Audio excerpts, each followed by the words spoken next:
자, 교재 304페이지에 보면 중간에 네모 박스안에 공기저하 기준이라는 게 있죠.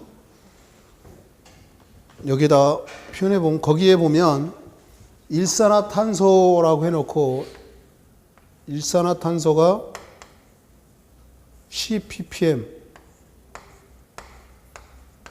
이하 이렇게 되어 있어요. 요 ppm은 100만 분 유리예요. 이제 아마 다음 시간쯤에 배우게 될 거예요. 100만 분의 10이라는 뜻이에요. 100만 분의 10 이하로 들어가 있다 이런 뜻이고, 나중에 자세히 얘기하기로 하고, 요거는 여기 좀 볼래요? 화학기호는 뒤에 붙어 읽어요. 여긴 숫자 1이 있는 건데 1은 쓰나만 하니까 일산화탄소, 화학기호는 뒤에 붙어 읽는다. 일산화탄소. 이건 산소가 두 개 있잖아요. 이산화탄소 이런 거예요. 이산화탄소가 1000ppm 이하 이런 규정이 있어요. 사람이 공기를 마시고 이산화탄소 내뱉잖아요. 그죠? 요즘 세계적으로 보면 에너지 절약도 얘기되지만 환경 문제가 많이 대두가 되잖아요. 탄소 배출량을 줄이자 이런 거잖아요. 그죠? 자동차에도 탄소가스 나오잖아요. 그죠?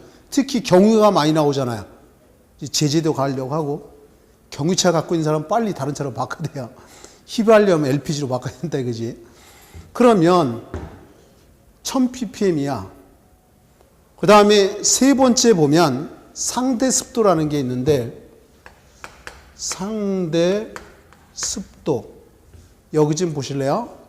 이 강의실에 습기가, 이 강의실 습기가 100개 있어야 되는데 100개 다 있다 그러면 상대 습도 100% 이렇게 표현하는 거고, 이 강의실에 습기가 100개 있어야 되는데 50개밖에 없다 그러면 상대 습도 50% 이런 표현을 써요. 이것도 자세히 나중에 배울 건데, 어쨌든 이 범위는 40에서 70% 범위 이런 얘기를 하는 거야. 근데 실제로 범위는 이렇게 되지만 우리 몸이 아주 쾌적한 상태는 약 50에서 55%일 때 우리 몸이 아주 쾌적해요. 우리 몸이. 근데 이제 요건 경우는 만약에 40%다. 그러면 겨울철이에요. 겨울철에 습도가 낮잖아요. 맞아요? 건조해서 가을철에 보면 불도 많이 나오잖아요. 그죠? 맞습니까? 그럼 우리 아까 난방도일, 냉방도일 이런 얘기 했었죠. 기억납니까? 끝에서 2.5% 잘라낸다고 했었잖아. 잘은 모르지만 이런 게 있었잖아. 그렇다는 얘기는 습도가 좀 낮으면 어떻게 해요? 가습기로 습도를 증가시켜주면 돼요. 그러면 몸이 쾌적해져서 된다는 거예요. 여름철엔 습도가 높잖아요. 습도는 어떻게 해? 낮춰주면 되잖아요. 그죠? 맞습니까? 바람을 좀 강하게 불면 습도가 좀 낮아져요. 그러니까 범위는 우리가 이런 얘기 했죠. 이 공기조화 설비의 목적이 주어진 실내 공간에서 우리 사람이나 이런 생산품을 대상으로 해서 온도, 습도, 기류, 부유분진, 먼지, 세균, 유해가스 이런 것들을 그 실에 가장 적합한 상태로 유지하는 거다. 예를 들어 병원이면 병원에 맞게, 사무실이면 사무실에 맞게, 침실이면 침실에 맞게 이렇게 조절하는 거다. 요 범위 안에서 조절을 한다는 거야. 요 범위 안에서. 이것도 나중에 그림 그려가면서 자세히 배울 거다. 그 아래 보면 이제 여러분 책에 길게 썼지만 부유 분진이라는 게 있는데, 이 부유 분진이 먼지라는 거예요. 먼지.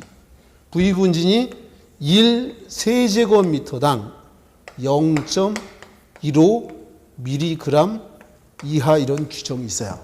1세제곱미터가 뭔지 알잖아. 가로 1m, 세로 1m, 높이 1m. 이 안에 0.15mg 이하로 먼지가 있어야 된다 이런 뜻인 거야. 그 다음에 그 아래 보게 되면 기류가 나오는데, 기류가 다른 말로 하면 풍속이라고 그랬죠. 0.5m/s 이하. 여기 좀 보실래요? 이 세크는 초의 단위예요. 초당 0.5m 이하의 바람이 불어야 된다. 0.1m만 이 정도 되죠. 맞아요? 여러분 내 키가 원래 1m 65입니다. 근데 오늘 헬스클럽에서 인바디랑 시킬 때 1m 64로 나오더라고.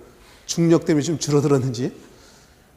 어쨌든 간에 보세요. 내가 무슨 얘기 하려고 하냐면 기류, 풍속인데 초당 0.5m 이하에 불어낸다. 그럼 1m만 이 정도 되는 거잖아요. 그죠? 그러니까 반이 0.5m죠. 1초에 0.5m 이하의 바람이 불어야 우리가 쾌적해진다 이런 얘기야. 이 범위 안에 조절한다는 거예요. 그 아래 보면 온도가 20도. 온도는 20도에서 여러분층이 28도로 되어 있는데 27도입니다. 27로 좀 수정을 하세요. 20에서 27도씨 범위 안에서 조절을 해요. 그러면 결론을 내리려고 합니다. 결론을.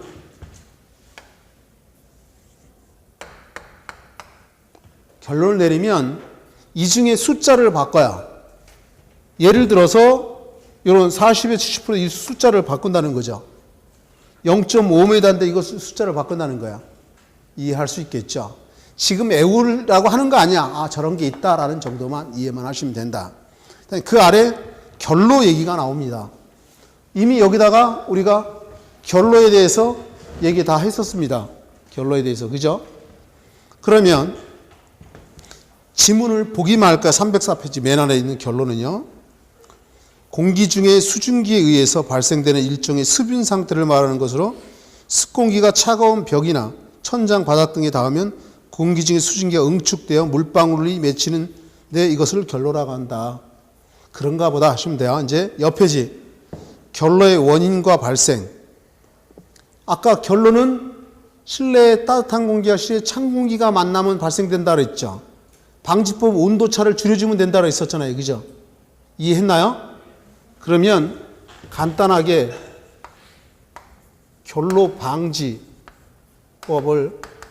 간단하게 세 가지 단어로 표현하면, 여기 좀 볼래요? 온도차가 클수록 잘 발생된다 그랬잖아. 온도차를 줄여주면 되죠. 그럼 환기를 해주면 돼요. 근데 이것도 이 앞에 사실 이런 게부터 적당한 환기 이래. 정확한 표현은. 예를 들어 겨울철에 결로 생기지 않겠다고 창문 열고 뜨거운 열기 다 나가면 난방 효과가 없잖아. 그래서 적당한 환기라는 거죠. 이해할 수 있겠죠? 내가 얘기하고 하자는 초점 온도차를 줄이면 된다는 거야. 그 다음에 단열이야. 끊을 딴자, 열을 끊어낸다는 거잖아요. 그죠? 맞아요? 그럼 여기 좀 볼래요? 내가 아까 따뜻한 공기와 찬 공기가 만나면 생긴다 그랬잖아. 맞아요? 단열재를 두면 못 만나잖아. 이해할 수 있어요? 또 난방. 내가 짧은 난방으로 표현하는 거야.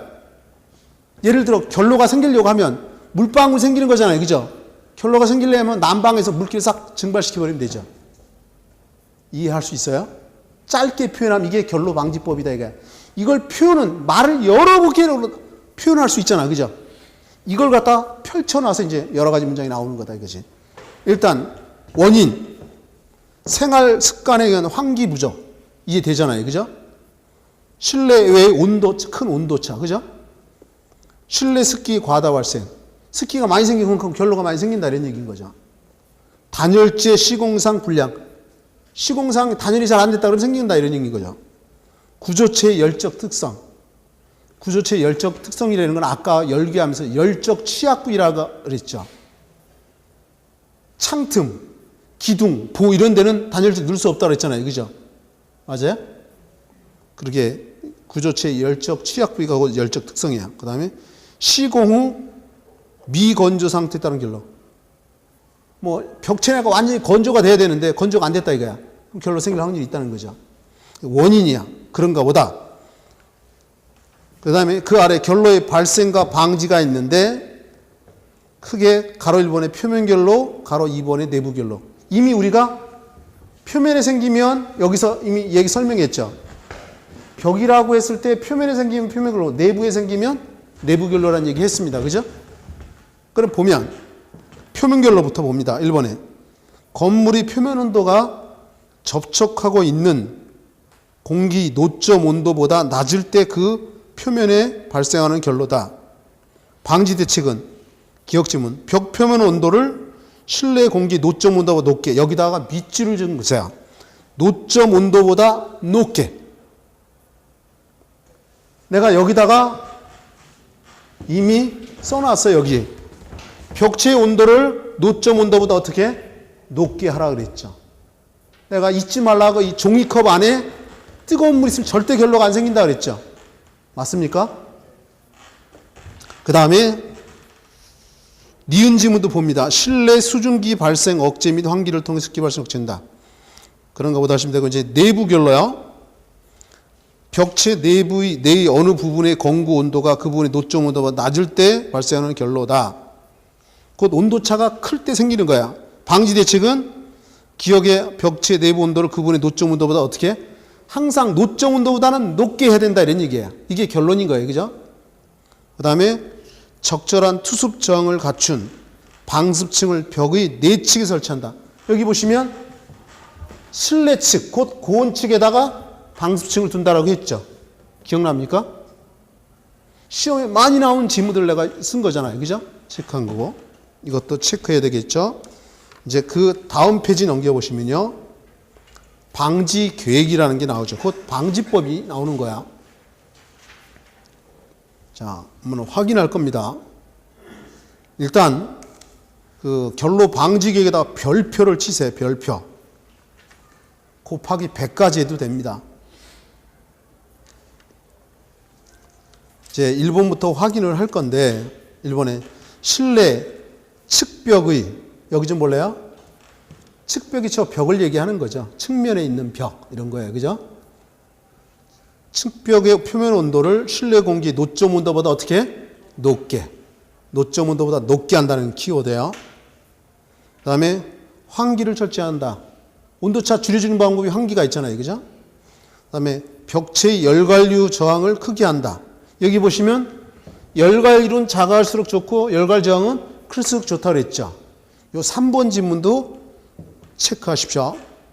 밑줄을 그든지 옆에다 체크라든지 열관 저항을 크게 한다는 거. 이 열관류 저항을 크게 한다는 얘기를 다른 말로 하면 어떻게 한다고요?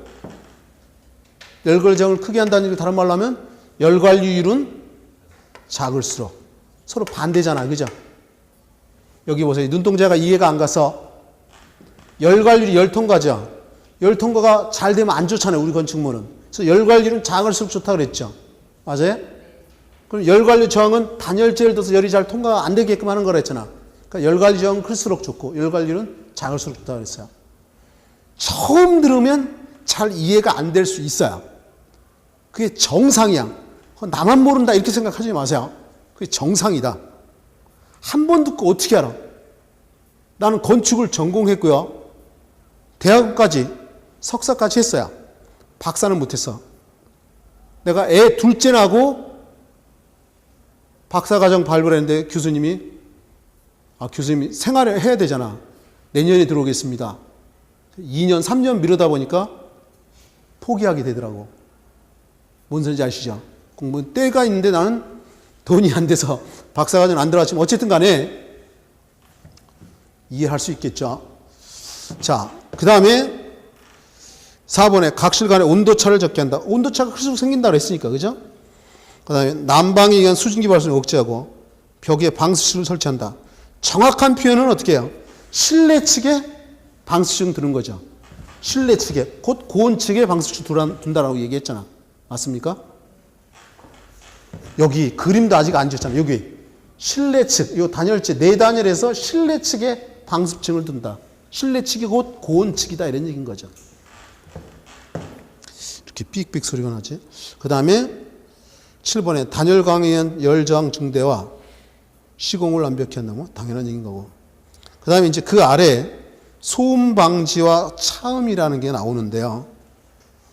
여기 좀 보실래? 먼저 개념부터 알자고. 소음이라는 건 이걸 좀 지어보겠습니다.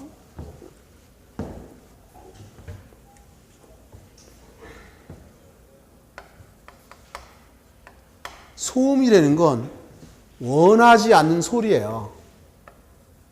원하지 않는 소리다. 원래 정의가 소음은 예를 들어 볼게요. 락이라는 거 아시죠? 음악 중에. 락 음악을 좋아하는 사람은 로켓롤이 큰 소리로 들리면 즐거워요. 근데 발라드 좋아하는 사람은 소리가 크게 나면 짜증나요. 그러니까 원하지 않는 소리가 곧 소음이다 이런 얘기야. 내가 락을 원하면 소리가 커도 좋은 거잖아. 원래 개념이. 그럼 내가 얘기할 때 내 말소리가 60 어려운 얘기인데 이걸 데시벨이라고 읽어요. 데시벨. 소리가 맨 처음에 소리가 60 데시벨로 감소 될 때까지, 그러니까 소리가 60 데시벨 이하로 감소될 때까지를 잔향이라고 하는데, 그 시간이 소리가 크게 질렀어 100 데시벨로. 근데 60 데시벨로 줄어들 거 아니야 소리가. 그걸 잔향이라고, 그때까지 시간을 잔향 시간 또 이런 얘기를 해요. 좀 깊게 얘기하면 이런 건축 환경계에서 나오는 건데, 내가 원하는 건 지금 여러분들한테 그걸 애우라는 게 아니라 소음은 원래는 원하지 않는 소리다. 이해할 수 있겠죠. 대표적으로 여러분들 층간소음이라는 거 있잖아요. 층간소음. 뉴스에 보면 칼부림 나오고 그러잖아. 이것 때문에. 사람은 감정의 동물이잖아요. 그죠? 이해할 수 있잖아요. 그죠? 그래서 이 콘크리트 바닥 두께가 옛날에는 최소 8cm 이상이었어요. 근데 10cm 이상에다가 12cm로 갔어. 120mm. 갔다가 최근에는 18cm, 미리라면 180mm 이상으로 해라. 이런 규정이 있어요. 이 두꺼우면 두꺼울수록 층간소음이 작아지거든요. 이제 층간소음은 중량 충격음도 있고 경량 충격음도 있어. 가벼운 충격음도 있고 무거운 충격음도 있다 이런 얘기야. 교재로 가서 1번에 우리 시험이 여태까지 내 기억에는 소음 방지에 대해서는 2번인가 3번 나왔던 것 같아요.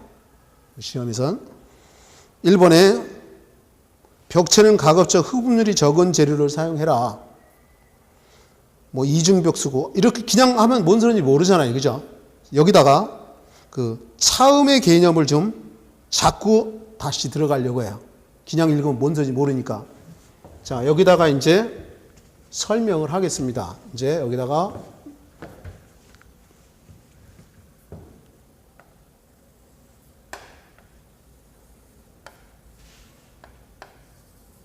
내가 단독주택을 하나 지으려고 해요. 여기가 침실입니다. 침실. 여기가 욕실 겸 화장실이야. 여기가 침실이고요. 여기가 식당 겸 부엌입니다. 여기가 침실이고요. 여기는 현관입니다. 현관. 여기는 거실이에요. 4짝짜리 병합문, 창으로도 쓰고 문으로도 쓰는 게 있어요. 그 다음에 이제 여기 테라스가 있습니다. 우리 잘 사지 않았어요. 아버님이 사업이 잘 될 때는 잘 살았지만 어려워져서 어머니가 시장에 장사하시고 그랬었는데, 없는 형편에 너는 힘들게 살지 말고 펜대 굴리면서 편히 살라 그래서 없는 형편에 과외도 시켜주고 그랬어요. 어머니가. 근데 중학교 1학년 때 나랑 같이 사귀는 친구가 나까지 4명이 있었습니다. 그 친구들이 아직까지 사귀어요. 근데 그 친구 중에 나무라는 친구가 있었는데, 친구 형이 연대 화학공학과 다녔었어요. 친구 형은 여기 형방이었는데 여기 들어가서 공부했어요. 중학교 때 친구 집 평면입니다, 이게. 근데 어쨌든 간에 이런 평면이 있는데, 요 맨 겉에 있는 벽, 요 벽을 갖다 우리가 외벽이라 그래요. 외부에 면한 벽 이런 뜻이에요. 그러면 요 안에 있는 벽, 요 안에 있는 벽을 갖다 우리가 내벽이라고 얘기해요. 내부에 면한 벽 이런 뜻이에요. 근데 이 외벽은,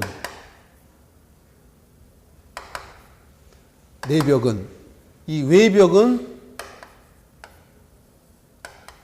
차음제를 써야 되고, 내벽은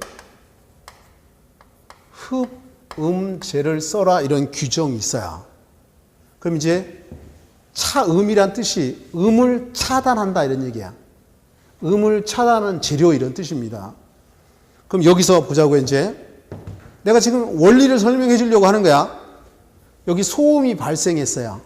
소음원이라 그래. 소음원이 생겨서 소음이 우리 건물 안으로 들어오면 안 되는 거잖아요. 그죠?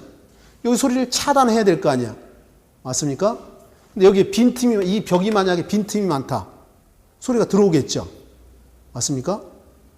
그러면 빈틈이 없어야 되잖아. 빈틈이 없다는 얘기는 무겁다는 거잖아요.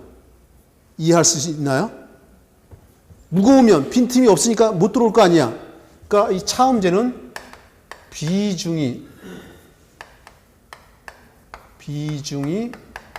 큰 것을 사용해야 된다 이거야. 반대로 흡음제는요, 비중이 작은 것을 써야 돼요. 무슨 소리냐? 이렇게 예를 들게요. 예를 듭니다. 우리 둘째 딸이 24살입니다. 올 2월 달에 교대 졸업했어요. 그래서 지금 교사하고 있습니다. 근데 발령이 아직 안 나서 기간제 교사라고 그러죠. 이제 임용고시는 합격했고, 지금 교사하는데 무슨 얘기 하려고 하냐면 걔가 고3 때 우리 집이 여기라고 한다면 여기서 공부합니다. 근데 가족들이 거실에 앉아서 얘기하다 보면 웃음꽃이 피잖아요. 큰딸, 막내 아들. 가족들이 얘기하다 보면 소리가 들어가죠. 우리 둘째 딸이 나와서 그래요. 우리 집은 고3이 있는 집인지 없는 집인지 구분이 안 간다는 거야.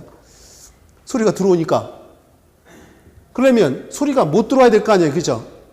그러면 이거 비중이 큰 거 쓰면 소리가 튀어나갈 거 아니에요. 무거운 거 쓰면 소리가 못 들어갈 거 아니야. 대신에 왔다 갔다 튀겨요. 소리가 왔다 갔다 이 벽과 벽 사이를. 그러면 이런 걸 플래터 에코라 그래. 이거 몰라도 좋아. 중요한 건 그러면 플래터 에코가 생기면 안 좋으니까 여기다가 가벼운 걸 쓰면 소리가 들어올 거 아니야. 벽 속에 흡수가 될 거 아니야. 여러분들 여기 지금 우리 강의실 옆에 보면 그 사무실 있잖아. 거기 보면 스펀지 같은 게 이렇게 대놨죠. 녹색으로. 그죠? 가볍으니까 소리를 흡수한다 이거야. 이해할 수 있나요? 그러니까 실내는 비중이 작은 것을 써서 흡수해야 된다 이거지. 흡수하려면 어떻게 해? 빈틈이 있어야 될 거 아니야. 빈틈이 있으니까 가벼운 거 써야 된다 이런 얘기야. 이해할 수 있나요? 이제 이번에는 이제 차음제과 흡음제는 구분이 됐어요. 근데 소리가 들어와서 100% 다 통과했다. 그러면 소리가 차음제 의미가 없잖아요. 그죠? 맞습니까? 소리가 맞고 튀어나가야 될 거 아니야. 맞습니까? 그러면 이렇게 표현합니다. 이거는 투과율이 여기다 쓰면 안 되겠다. 투과율이 작아야 한다. 소리가 통과하는 걸 투과율이라고 한잖아요. 그죠? 그러니까 투과율이 작아야 된다는 거지. 이해할 수 있나요? 그러면 이렇게도 표현할 수 있어요. 소리가 튀어나가는 걸 이렇게도 표현합니다. 투과 손실율이 크다. 투과율하고 투과 손실율은 서로 반대야. 투과 손실률이 크다는 얘기는 소리가 하나도 안 들어오고 다 빠져나갔다 이런 얘기야. 손실, 잃었다는 거잖아요. 손실. 투과율은 작아야 되지만 투과 손실률은 커야 된다. 이게 서로 반대 개념이다 이거지. 서로 반대 개념이듯이. 예를 들어 투과율이 크다 그러면 소리가 많이 들어온다 이런 얘기야. 투과율이 작다 그러면 못 들어온다 이런 얘기인 거죠. 이런 특징이 있다 이런 얘기인 거예요. 이해할 수 있어요? 차음하고 방음하고는 좀 차이가 있어요. 차음은 소리를 차단하는 거잖아. 외벽은 아예 못 들어오게 차단하는 거잖아. 그러면 방음이라는 개념도 방음은 음을 방지한다는 거잖아. 소리가 이 방으로 들어가면 안 되잖아. 흡수해버리지, 이 벽체 내에서. 스펀지처럼, 그죠? 이해할 수 있나요, 이제? 차음과 흡음과 방음의 개념이 잡혔다고 생각하시고, 이제 교재로 다시 갈 거다, 이런 얘기야. 자, 동그란 1번에 벽체는 가급적 흡음률이 적은 재료를 사용한다 그랬잖아요. 그죠? 근데 이 벽이 내벽이냐 외벽이냐 구분이 없잖아. 거기서 벽은 외벽에. 외벽은 흡음률이 어떻게 해요? 적어야 된다는 거야. 이해했나요? 그럼 반대로 내벽이면 흡음률이 커야 된다 이런 얘기죠. 여름chen 그게 구분이 안 돼 있잖아. 그지? 맞습니까? 그 다음에 벽체는 이중벽으로 한다. 아까 이중벽이 벽이 두 개 있고 가운데 단열재 중단열 했었죠. 기억납니까? 반응이 없으면 모르는 줄 알고 내가 또 설명해요. 여기 좀 보실래요? 그리고 새로운 지식을 배운다는 건 정말 쉬운 게 아니에요. 근데 막말로 지할 거 다 하고 놀 거 다 놀고 할 거 다 하고 한다는 건 쉽지가 않다. 집중해야 된다는 얘기야. 어설프게 알면 그것도 더 힘들어. 벽이 두 개가 있다. 이중벽. 벽과 벽 사이에 공간이 있다. 그래서 공간벽이라고 하죠. 이런 이중벽을 하면 소리가 통과가 잘 안 된다. 이런 얘기야. 이해할 수 있겠죠. 그래서 이중벽이라는 거야. 이해할 수 있죠. 그럼 이중벽이 왜 소리가 잘 통과가 안 됩니까? 여기 가운데 있는 게 뭐라고요? 단열재. 단열재가 뭐야? 가벼울수록 단열과 방음이 잘 된다 그랬죠. 이해합니까? 소리가 통과가 안 되게 한다 이거야. 가벼우니까. 그 다음에 공기 누출이 없도록 하고 뭐 중요하지 않아요. 4번 안벽은 발음벽하고. 이게 무슨 소리냐? 안벽이라는 게 안쪽에 있는 벽이잖아요. 그죠? 맞습니까? 여러분들 인테리어 쪽에서 보면 거칠게 다지만 안에 있는 벽은 벽돌 겉에 모르타르 바르고 벽질 바르잖아요. 그죠? 맞아요? 그래, 매끄러울 거 아니에요. 그죠? 그걸 바른벽이라고 해요. 나중에 시공 시간에 자세히 배울 거다. 구조 시간에. 그 다음에 재료는 밀실하고 무거운 걸 써라. 여기 오세요. 재료는 밀실하다는 얘기 빈틈이 없다는 거죠. 무거운 건 뭐예요? 비중이 큰 거다 이런 얘기지. 결론적으로 얘기하면 그 차음벽은 외벽을 의미한다는 거지. 이해할 수 있나요? 그 다음에 그 아래 건물 배치에 의한 소음 조절. 이거는 지금만 보면 나중엔 쳐다보지도 않을 거야. 처음이니까 한번 볼 겁니다. 건물 배치에 의한 소음 조절. 주소가 아니라 주소 음원 쪽이 아니라 주요겠죠. 주요 음원 쪽에 건물이 배면이 향하도록 해야 된다. 그러면 여기 좀 볼래요? 배면이라는 건 여기 좀 볼래요? 건물을 쳐다보는데 이 탁자를 쳐다보는데 정면에서 보면 정면도라고 해요. 왼쪽이나 오른쪽에서 보면 오른쪽에 보면 오른쪽 우측면도, 좌측에서 보면 좌측면도, 뒤에서 보는 걸 배면도라 그래. 뒤에서 보는 거. 그럼 건물이 이렇게 있어. 여기를 보자고. 여기 현관이죠. 여기 현관문이잖아. 그러면 여기가 정면이잖아요. 그죠?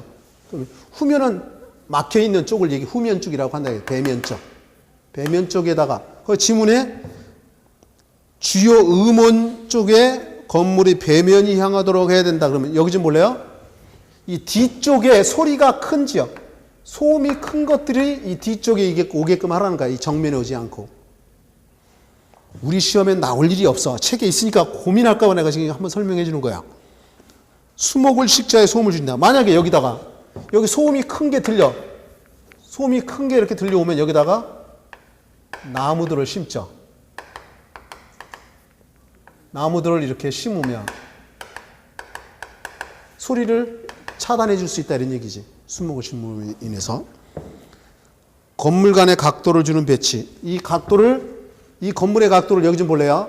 소음이 오는데 직각으로 두면, 이렇게 직각으로 두면 소리가 직접 들리지만 건물을 삐딱하게 하면 소리가 일로 삐져나가겠죠. 그죠? 이런 얘기예요. 근데 처음이니까 본 거다. 원래 이게 건축 계획에 보면 건물 배치라는 게 나옵니다. 거기에 등장하는 건데 여러분 책에서 소개하는 거고, 이제 그 아래 차음. 보일러실이나 아파트의 서로 다른 세대 간의 음의 차단이다. 내가 차음제는 외벽 같은 게 소리가 들어오면 안 되지, 차단해야 되잖아. 맞습니까? 그런데 이렇게도 볼 수 있는 거지. 여기 아파트 7동이라고 하자고. 7동, 여기는 101호, 여기는 102호. 우리 집, 니네 집. 이 벽을 경계벽이라 그래. 경계벽. 경계벽. 우리 집, 니네 집. 그럼 요 맨 겉에 있는 거는 무슨 벽이에요?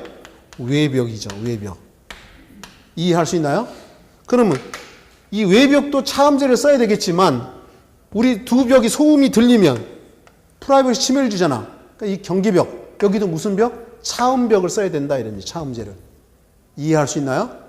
그럼 거기에서 그 1번 질문 다시 보일러실이나 아파트의 서로 다른 세대 간의 음의 차단. 여기는 차음제를 써야 된다 이런 뜻이에요.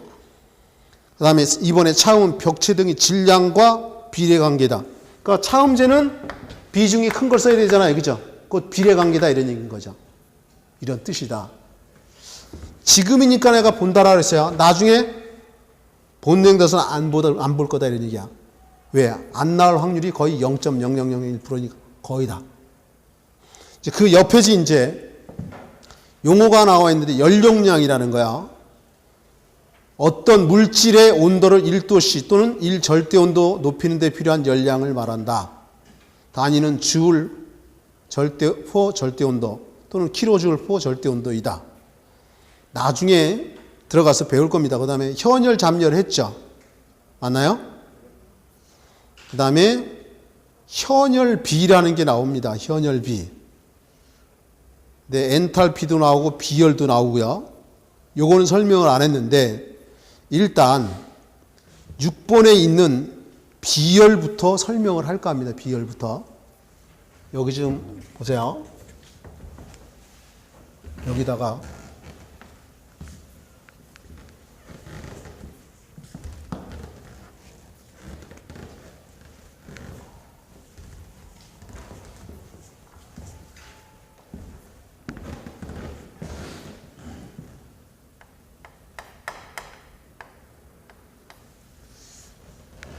비열의 단위 먼저 얘기를 해보려고 합니다. 좀 이따 그림으로 설명할 거야. 옛날에는 비열의 단위가 킬로칼로리, 킬로그램, 도시 이게 비열의 단위였어요. 근데 이게 지금은 SI 단위를 써요. 지금은 이거 안 쓰고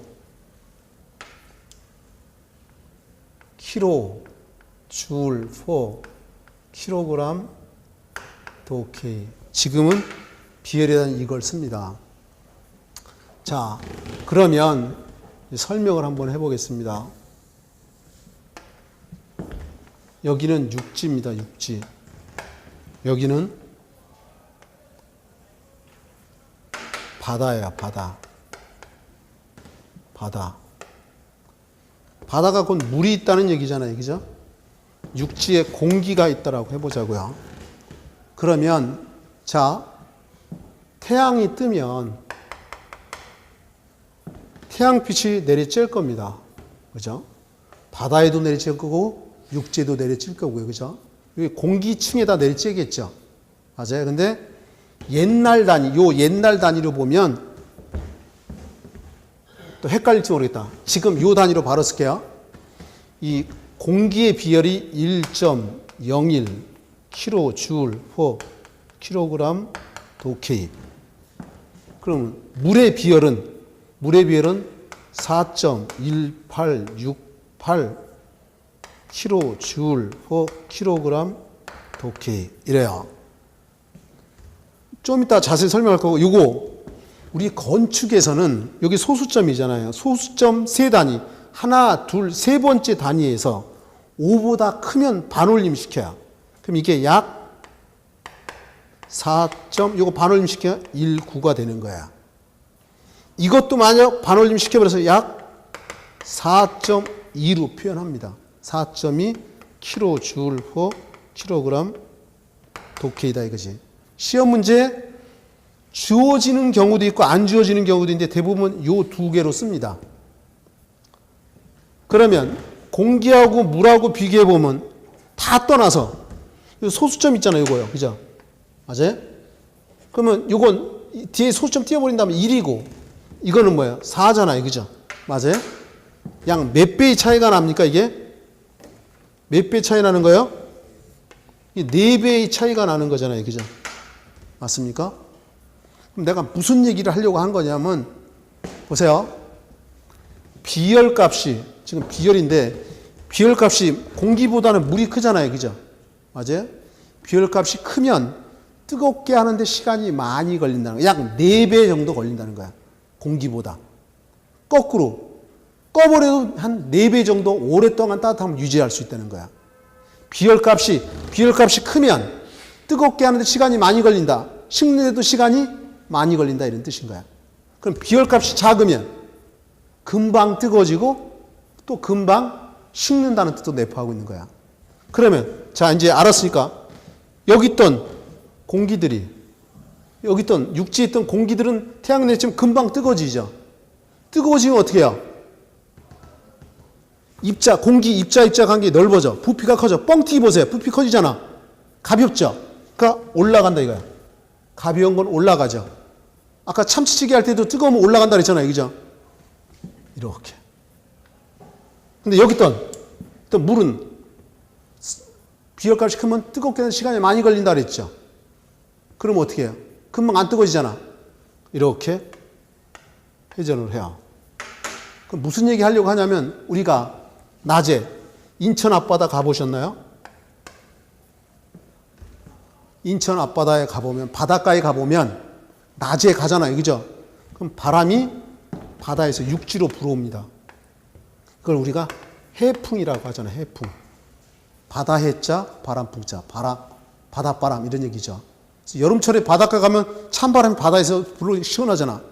이제 반대로 태양이 졌어요. 졌다는 뜻이 뭔지 알죠? 태양이 지면 이건 공기는 비열값이 작으니까 금방 식잖아요. 식으면 무거워지는 거죠. 이건 금방 안 식잖아요. 그럼 반대 현상이 생기는 거야. 반대 현상이 생긴다. 이렇게. 맞아요? 그러면 뱃사람들이 옛날에 바다에서 육지 돌아올 때 보면 어떻게 육지에서 바다로 바람이 불어온다 이런 얘기죠. 이걸 육풍이라고 육풍. 육지에서 바람이 불어온다 이런 얘기야. 최종적으로 얘기할 거는 이런 거야. 비열값이 크면 뜨겁게 하는데 시간이 많이 걸린다. 꺼도 오랫동안 따뜻함을 유지할 수 있다 이거야. 비열값이 작으면 금방 뜨거워지고 금방 식는다는 뜻을 갖고 내포하고 있다는 거야. 이해할 수 있나요? 교재로 다시 되돌아가 봅니다. 이제 비열을 볼 거야. 동그라미 6번의 비열이요. 그 307페이지 중간에 비열. 단위 질량의 물체 온도를 1 절대온도 상승진에 필요한 열량이다. 예를 들어 비열값이 물은 4.2 나오네요. 그죠? 공기 정합 비열이 1.01 나오죠. 그죠? 공기 정적 비열은 1.2. 이제 여기까지는 사실 몰라도 되는데 여기 좀 볼래요? 정적이라는 것은 일정한 1m 일정한 면적 안에서의 거기 보면 정적이라고 돼 있잖아요. 3번에 보면 맞나요? 일정한 면적 안에서 그 밀도를 예를 들어 공기가 됐던 들어가는 간격이 있을 거 아니에요. 그죠?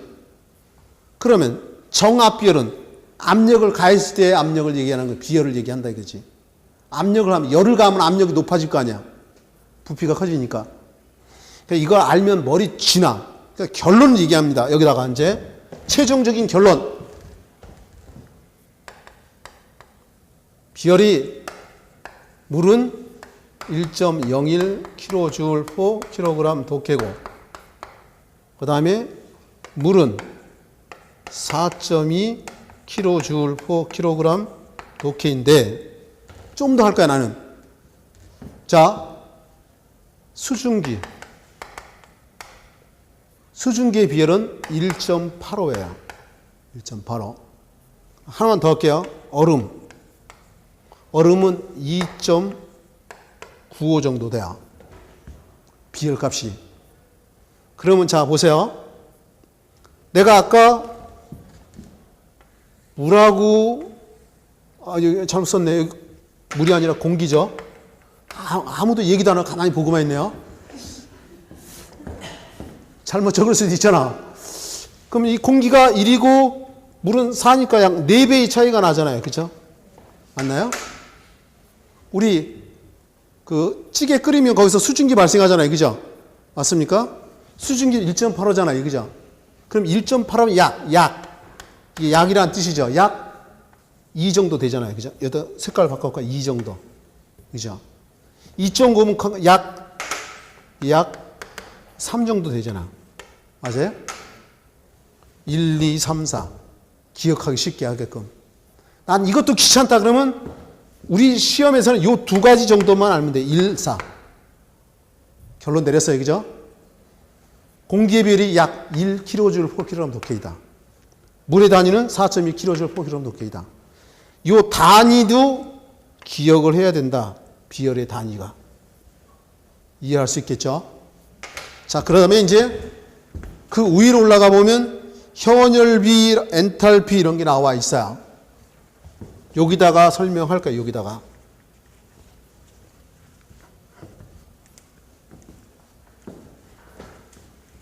이게 시간이 많이 걸리는 건데 간단히만 소개하고 나중에 자세히 설명할 겁니다. 자, 현열비라는 것은 현열부하 플러스 잠열부하 분의 현열부하라는 건데, 자, 여기 좀 봐주세요. 이제 안 지울 거예요. 이제 칠판 안 지울 겁니다. 현열부하 플러스 잠열부하 분의 현열부하, 그게 현열비라고 했는데, 도대체 부하가 뭐냐 이런 얘기야. 부하가. 아까 우리 이런 그림 그렸었죠.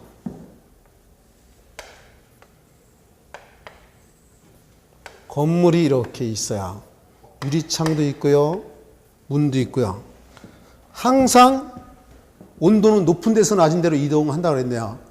겨울철에 실내 온도를 20도씨로 하고 싶은데 벽을 통해서 열 관류가 생기고요. 유리창을 통해서, 창틈을 통해서, 지붕을 통해서, 바닥을 통해서 환기에서 열이 빠져나갑니다. 이걸 갖다 우리가 부를 때 열 손실이라고 해요. 열이 손실되는 거야. 빠져나갔으니까. 이해했나요? 이걸 갖다가 우리가 손실부하 이렇게 부르는 거야. 손실부하. 이해할 수 있나요? 열이 빠져나가니까. 반대를 얘기해 볼게요. 여름철엔 반대로 바깥쪽이 덥잖아요. 그죠? 벽을 통해서 여름철에 실내 온도를 26도씨로 하고 싶어요. 근데 벽을 통해서, 유리창을 통해서, 창틈을 통해서, 바닥을 통해서, 지붕을 통해서, 환기에 의해서 태양이 뜨면 태양 일사열에 의해서 실내 온도가 높아지죠. 맞아요? 그러면 조금 전에 난방, 열 손실이라고 했잖아. 그럼 이거는 열이 들어오네요. 그죠? 이거는 열 취득이라고 그래요. 열이 실내로 들어오니까. 이해했나요? 여름에는 열이 들어오잖아요. 열 취득했다. 겨울에 열이 나가니까 열 손실이다 이런 얘기지. 근데 이걸 갖다가 손실부하라듯이 이것도 손실부하라는 표현을 써요. 손실부하. 차이만큼. 그러면 이걸 갖다 결론적으로 다른 말로 하면 이게 난방부하라고 얘기하는 거야. 이걸 다시 말해서 냉방부하라고 하는 거야. 냉방부하. 나중에 자세히 배우게 될 거예요. 일단 들어보라는 거야. 아, 겨울철에는 난방부하, 여름철에는 냉방부하 이렇게 부른다 이런 얘기지. 그러면 시험 문제 결론부터 내립니다. 어떻게 나오냐면 이렇게 나와요. 현열 부하가 35,000, 잠열이 15,000일 때 현열비를 구하시오. 이렇게 나와요. 시험 문제 보면. 그러면 이거 똑같은 현열 부하잖아요. 그죠? 그러니까 이게 얼마란 얘기예요? 35,000이란 얘기죠. 맞아요? 그럼 요거 두 개 더하면 이거 3만, 4만, 5만이네. 그죠? 그럼 35,000, 5만 원으로 나누면 5, 7이 35죠. 그러니까 0.7 나와요. 현열비가. 빨리 안 되면 계산이 둘이 35,000, 5만 원 나누면 0.7 나온다. 이런 얘기야. 현열비가. 여기다 숫자만 바꾸는 거야. 결론은 뭐도 얘기했어요. 근데 이제 이거를 갖다가 아주 자세하게 또 해야 될 부분이 있어. 엔탈피에서. 내가 지금 여러분한테 원하는 거 이거. 여기 부하, 여기도 부하, 여기도 부하. 다 부하잖아요. 그죠? 보통 이 부하자는 빼버리고 현열 플러스 잠열분의 현열이다. 이해할 수 있어요. 현열비는 현열 플러스 잠열분의 현열로 표현되는데, 그럼 요거. 그 아래 보면 5번에 엔탈피라는 게 있죠? 찾았나요? 거기 보면 건조 공기 1kg당 습한 공기 속에 현열 및 잠열의 상태로 포함되는 열량으로 건조 공기 엔탈피와 습공기의 엔탈피 합을 합한 것이다. 이제 그 문장 보면 잘 모르니까 여기 좀 볼래요? 결론부터 얘기하면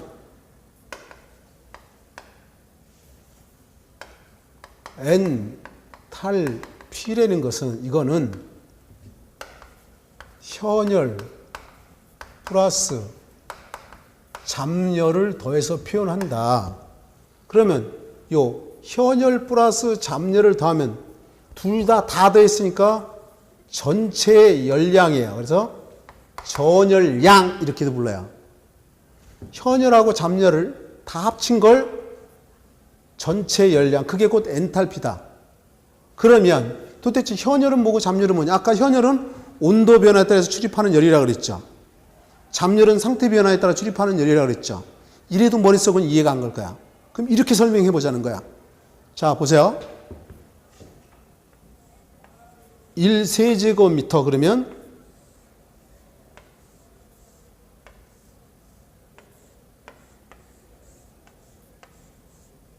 가로 1m, 세로 1m, 높이 1m. 이게 1세제곱미터죠. 맞아요? 이 안에 공기가 들어가 있다. 그럼 이 공기의 무게가 1.2kg 정도 돼요. 요거 1세제곱미터, 가로 1m, 세로 1m, 높이 1m. 이 공기의 무게가 1.2kg. 우와, 소고기 한 근이 600g이죠. 돼지고기도, 그죠? 그러면 소고기나 돼지고기나 두 근이라는 얘기야. 우리 생각보다 무겁잖아. 왜? 중력 때문에. 중력. 들어봤나요? 이해 안 가는 눈빛이야.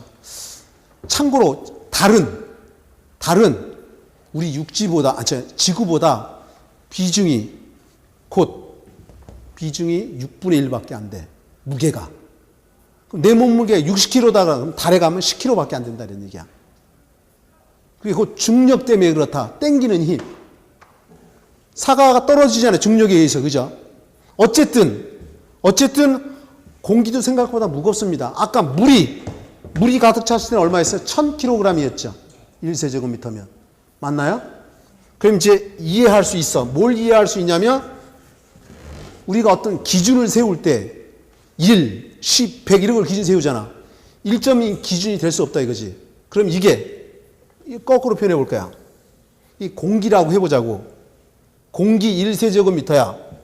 이 안에 보면 건조 공기도 있고 수증기도 있어요. 수증기가 곧 습기예요. 그렇다면 우리가 생각할 때 우리 보통 사람들은 공기라고 하는데 이 공기에는 건조 공기하고 습기가 합쳐져 있다 이거지. 정확한 표현은 이 앞에 습자가 들어가는 거야. 습한 공기다 이런 얘기지. 그래서 일기에 보면 온도 몇 도, 습도 몇 % 얘기해 주잖아. 근데 보통 사람들은 이제 공기라고 하지만 우리는 이제 배웠으니까 습공기라고 해 정확한 표현이겠지. 그럼 이만큼이 1세제곱미터야. 근데 그게 무게가 1.2kg이잖아. 근데 기준을 할 때 1, 10, 100이잖아. 그러니까 이거를 잘라내. 쉽지는 않아요. 이렇게 잘라내서 얼마만큼 잘라내느냐? 0.2만큼 잘라내요. 그럼 이게 바로 1kg이 되겠죠. 맞습니까? 그럼 이 안에 건조 공기도 있고 여기 습기도 있잖아요. 그죠? 맞아요? 이게 절대 습도라고 하는 건데 어쨌든 재미없지만 이제 마무리 질 거예요. 재미없지만 마무리 지는데 어쨌든 간에 요 건조 공기가 이게 건조 공기가 현열이고 요 습기가 잡열이에요. 건조 공기가 현열이고 잡열이 습기다 이거지. 공기 안에는 건조 공기도 있고 습기도 있다 이런 얘기야. 이 두 개 합쳐진 걸 갖다가 엔탈피라고 하는데 그게 곧 현열, 잡열 다 합쳤으니까 전체 열량 이런 뜻인 거다. 이거 말고 이제 습공기 선도라는 걸 그림을 그려서 설명하면 더 이해하기 쉬워. 지금 시간이 짧으니까 간단히 이렇게만 설명했다. 한마디로 정리합니다. 이제 결론이니까 엔탈피 그러면 전체 열량이라고 표현하는데 현열과 잡열 두 가지를 다 합친 거다. 그래서 현열과 잡열의 합으로 표현된다. 이런 거야. 이 정도. 그리고 엔탈피, 현열비 계산하는 거. 이게 결론이다. 애쓰셨고 다음 시간에 거기 다음 페이지 308페이지나 309페이지, 10페이지는 문제잖아요. 여유가 되는 사람은 한번 풀어봐. 여유가 안 되면 풀지 마. 머리 지나니까. 지금 기본도 없는데 풀면 머리 터질 거 아니야. 그러니까 여유 되는 사람만 풀어보고 안 되는 사람 풀지 마라. 다음 파트 이제 이 기본 과정이 끝나고 나갈 때는 내가 자세히 설명하면서 풀어보게끔 유도할 거고. 되겠죠? 애쓰셨고 이 부분이 원래 어려워요. 이 뒤에가 다 그러냐? 아니야. 그 다음 장 311페이지 급수설비서부터는 암기하는 거야 거의. 말장난이다 이런 얘기지. 이해하시죠? 다음 시간에 또 건강한 모습으로 다시 뵙자고요. 오늘 여기까지 하겠습니다. 예.